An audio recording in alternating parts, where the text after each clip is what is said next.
Þórður Árni Björgólfsson á Akureyri jafngamall lýðveldinu 100 ára. Hann við góða heilsu, reyndar hefur hann aðeins dvalið á sjúkrahúsi í örfáa daga ævina. Við á N4 heimsóttum Þórð sem fluttist 12 ára frá Eskifirði til Akureyrar og hann man vel eftir siglingunni norður með skipinu Nova. Þá hafði Þórður Árni ekki komið út fyrir Eskifjörðinn. Siglingin var því sannkallað ævintýri. Það var ævintýri út af fyrir sig. Að fara sjólið með frá ströndinni, það var yndislegt. Það verður mér alltaf minnistætt vegna þess hvað veðrið var yndislega fagurt. 17. júní 1930. Hvað tók síðan við hjá þér eftir unglingsárin? Þá var það námið og byrjaði að ota.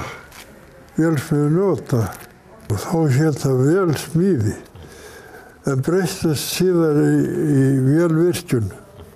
En ég var ósköp lítið í því lenti í því að ég fór að fikta í Rennibekk þarna og það var eiginlega mitt ævistarf.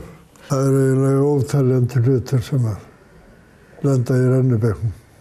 Á þessum árum var rafsuðan ekki til staðar, allt var hnoðað. Þórður segir að rafsuðan hafi verið bylting á margan hátt. Þórður segir að lífið hafi stundum verið nokkuð erfitt fyrstu búskaparárin. Þórður mikill skíðamaður og hann gekk á fjöll. Já, þar sem ég kynntist konunum minni, það var á skíðastöðum. Það var félagsskapur þarna, ljómandi skemmtilegur. Sem að var þar.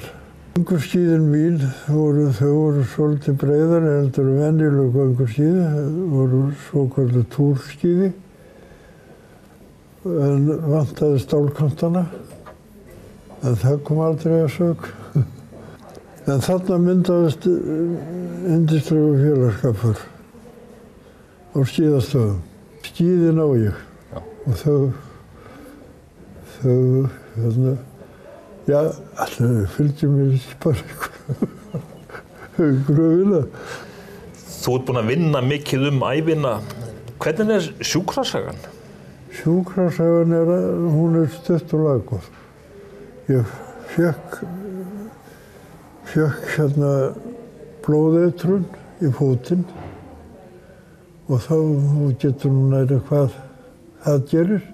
Var aflaus, gjörsamlega og það mín eina sjúkrasaga, 16 dagar á sjúkrahúsi og þar með var sjúkrasaga búin. Hefurðu átt góða ævi? Já, ég vil segja það.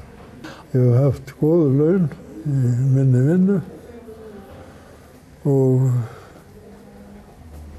skulda engum. Þannig að ég ósköp ánægður með það. Hver mesta ógnin sem að steðjar að æskunni? Það þessi eiturlyfja drasl. Þessu haldið svo stíft að dráttum með dýri. Það þetta hálsaka þessa menn sem að því standa. En hvernig hefur þjóðarbúið það? Já, það ekki hægt að sjá annað en að þjóðarbúið sé í nokkuð góðu lagi. Menn virðast geta keypt bíla og hvað sem farið til útlanda og sólarlanda. Svoleiðis að það ekki hægt að segja annað en að það hljóta líka vel í fólki. Þegar þú fylgist með í fréttunum og allri umræðunni, finnst þér þjóðin vera að kvarta undan smámunum? Já, það liggur við. Það liggur við. En þó það, fólk leyfir sér ansi margt og meðal annars náttúrulega utanlandsferðir og annað slíkt. Svoleiðis það ekki hægt að segja annað en að það sé lifi góðu lífi. Miðað við það sem að þú þekktir þegar þú varst á yngri árum? Já. Það var ekki, þá voru þetta utanlandsferðir. Hvers óskar þú nú þjóðinni á þessum tímamótum 100 ára fullveldi? 100 ára.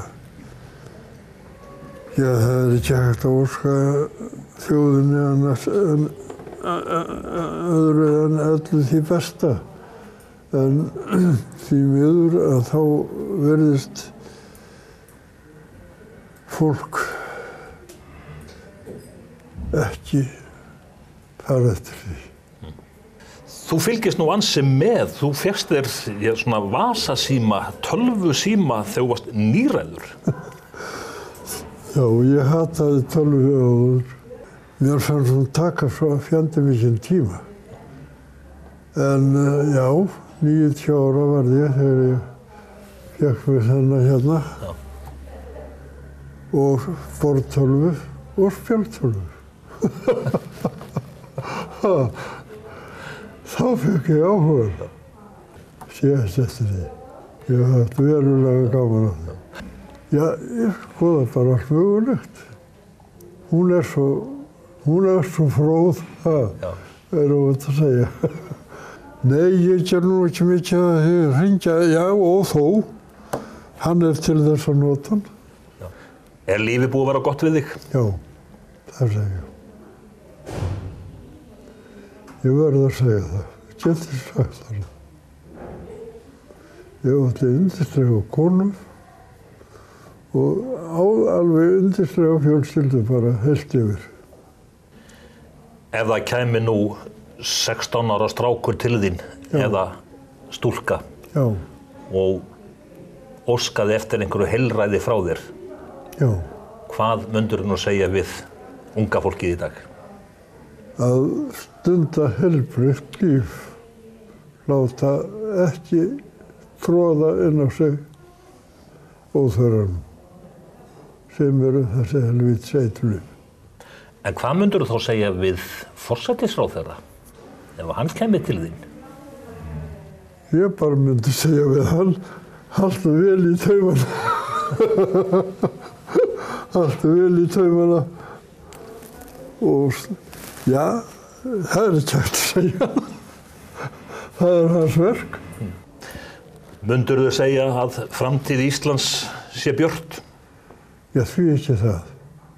Hún ætti ekki að vera það. Við eigum hér hreint vatn, gott loft og bara yndislegt fólk. Svona eftir hópa. Þannig að þú ert sáttur við lífið og tilveruna? Já, ég er svo sannarlega það. En það get ég ekki annað.